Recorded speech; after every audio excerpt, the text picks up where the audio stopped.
Welcome to our viewers here in Ottawa and all across the globe. Victoria McDermott here alongside Evan Sheargold. Tonight, Royal Canadian Mounted Police Detachment suffer harsh criticism. Discriminatory actions by those of our federal police force lay foundation for several impending lawsuits. Over 300 female officers have formed a class action in an attempt to level the gender playing field within the force. This lawsuit stirs controversy on the national stage. Is our internal protection system responsible for decades of discrimination? Several cases support the alleged wrongdoings of the RCMP. Our Vancouver correspondent, David Gregory Sands II, joins us tonight with a detailed explanation of the events surrounding the legal battle between the RCMP and many of its own female officers. Thank you, Evan. I'm here in Vancouver, just outside of the Supreme Court, and as you can see, there are hundreds of women here to show their support and seek justice for the discrimination that they have experienced through their time with the Royal Canadian Mounted Police. I spent over 2 years with the RCMP doing census chores right from my first day on the job. You know what the first thing they said to me was? They said, "We don't think women should be in the force, especially French-speaking ones." That was 19 years ago, and their attitude hasn't changed much.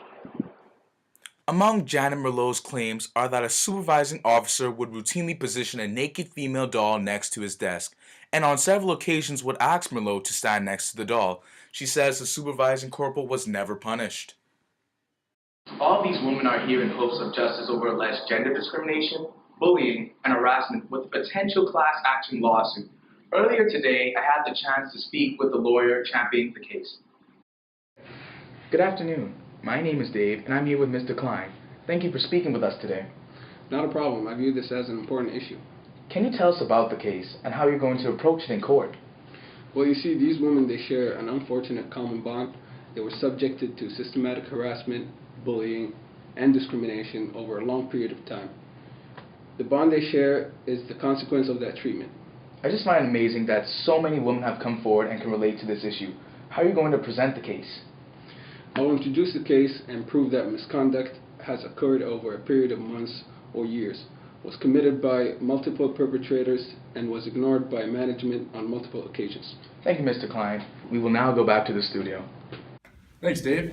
Now we have a segment on another issue the RCMP has faced in the past. The current claims over gender discrimination only represent a small portion of issues that are prevalent within the organization. They have also faced issues in regards to the treatment of Aboriginal people both within the RCMP and externally. In addition to the growing number of women joining the list of plaintiffs in the class action lawsuit against the RCMP, the first Aboriginal woman has come forward. She says that the combination of being a woman and being a racial minority was the double jeopardy and resulted in her mistreatment and discrimination. We were the ones out there to serve and protect, and that's what I did. But where was my protection? The RCMP eat their own.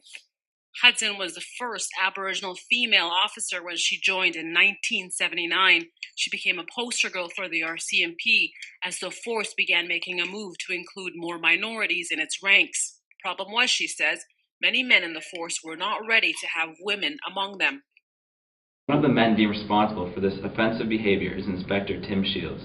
He holds the position of District Duty Officer and was not removed from his prestigious position in the RCMP hierarchy throughout all the complaints and reports until this class action was filed. Is this really the way the RCMP chooses to present itself? Is this truly the best way to deal with such serious claims? The alleged actions of this man are so detrimental to the well-being of women and racial minorities in the force that we hope they are able to come up with an efficient way to deal with these issues. Although she is the first to come forward, she is not the only one.